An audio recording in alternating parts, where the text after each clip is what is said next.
Our next guest has written an insightful piece regarding that question. Alex Castellanos, Republican Party political media consultant par excellence. He's often on CNN, more than holding his own against the likes of James Carville and other various and sundry kinds of folks that get to come on there.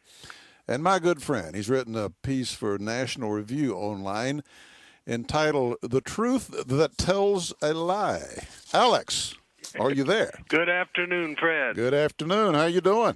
Couldn't be better. I don't need any government-run health care today. Attaboy, attaboy. Well, I'm having a heck of a debate with President Obama this morning. Well, actually, it's with yourself. He's not showing up. He hadn't shown up yet. My kind of debate. But a lot of this gets down. President, of course, at almost at the same time, castigates people for being too mean and ugly in this debate, and basically calling them liars and saying they're misrepresenting what's in the bill and himself and everything else. So we're trying to kind of balance that out here just a little bit and kind of tell it like it really is. And as I said in the opening, you had an insightful piece on the way he handles all that. You know, it's interesting. He described himself not long ago, if you'll remember, right before they had the beer summit there, as someone who calibrates his words very carefully. He's the great calibrator. Mm-hmm. And he thinks about the impact of his words. So he doesn't say things that are just necessarily outright false, but it's a little bit like the used car salesman sometimes who if you ask him, well, has this car ever been wrecked, and won't answer the question directly, the used car salesman might say, hey, that car's passed every single test we've had. And so you get a little different. And that's what he's doing, for example, and will you be able to keep your own doctor and your own insurance coverage? In his statement to Congress and to the nation, he said, there's nothing in my plan that will force you to lose your coverage or your doctor. Well, that wasn't the question. The question is, once you have a government-run plan and it's cheaper, and say your employer is sitting there next to another employer who might have dumped his employees into a cheaper government-run plan, what will your employer do to you? So he may be factually correct, saying that nothing in his plan directly forces you to lose your doctor or your coverage, but the truth is that it will. Well, in the first place, the very idea that it could even be an issue that the federal government would tell you that you couldn't use this particular doctor, right, is beyond absurdity. I mean, getting a reassurance from the president that I can still keep my doctor it is not the most reassuring. The fact that I would need that's not the most reassuring thing in the world. But secondly, of course, what you're saying is that the effect of what they're doing, when you make it cheaper for people for employers to cancel their own insurance plan, right, and put them on the public, that's what's going to happen. And that's what he's doing. And the same thing, of course, we've had this big debate about death panels, and the president very correctly and factually correct says, well, the words death panel don't appear in any legislation, as if that's the end of the argument. But the truth is that the cost-saving mechanisms in the Obama plans, all the Democrat plans are where? They're in Washington. They're in big government. It's commissions and panels and mandates and bureaucrats who are going to make decisions about what they're going to pay for and what they're not. So if they have the power, if they make those decisions, then they're going to decide whether or not you get health care.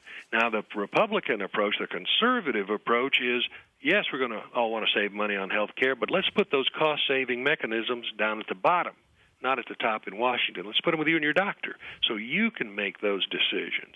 And that's the big difference. So when he says, there's no death panel, well, he's right. That's a fact. But the truth is it's going to have a deadly effect.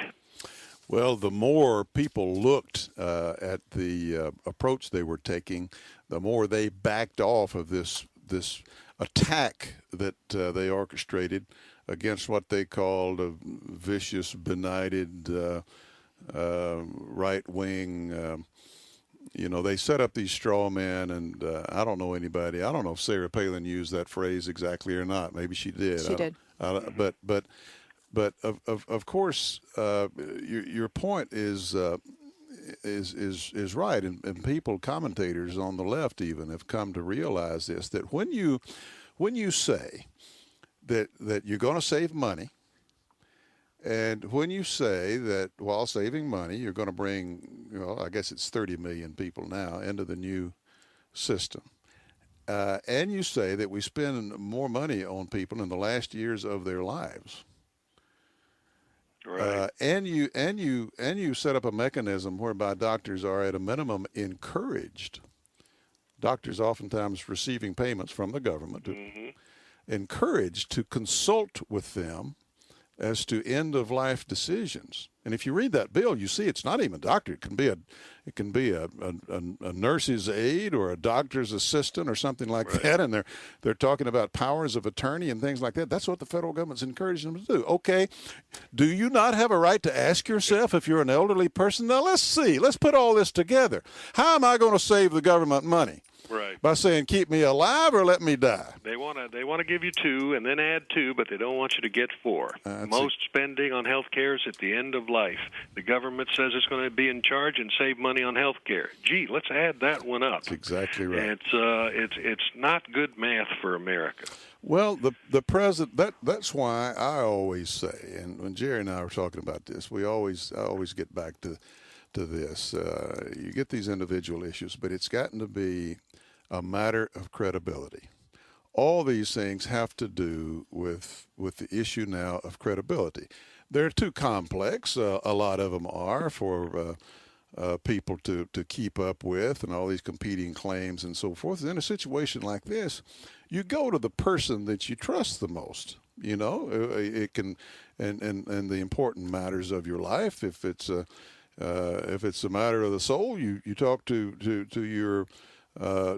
your minister or whoever, and if it's a matter of the body, you talk to your doctor and your lawyer and your loved ones and all of that. And people are not willing to turn this over to a person who shades the truth like this and points out the all the good side of things and will not put it in balance and say, folks, I'm your leader. I'm here to tell you the truth. This is going to cost some money.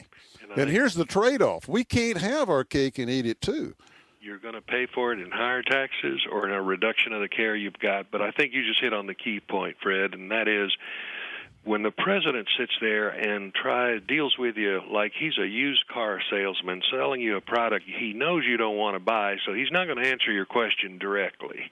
There's nothing in my plan that forces you to lose your doctor or your coverage, but the truth is you're going to get dumped. That shows a certain lack of respect for the individual American. That's that kind of arrogance and elitism that we see in Washington, that they know best and they can't quite tell us the way it's really going to work because we might not do what they think is the right thing. And it's just there's a lot of contempt in Washington for hard-working American people that they just can't. They don't know enough to take care of themselves. We got to help them out. Alex, thank you very much. And I want to apologize to all my used car dealer friends out there in America.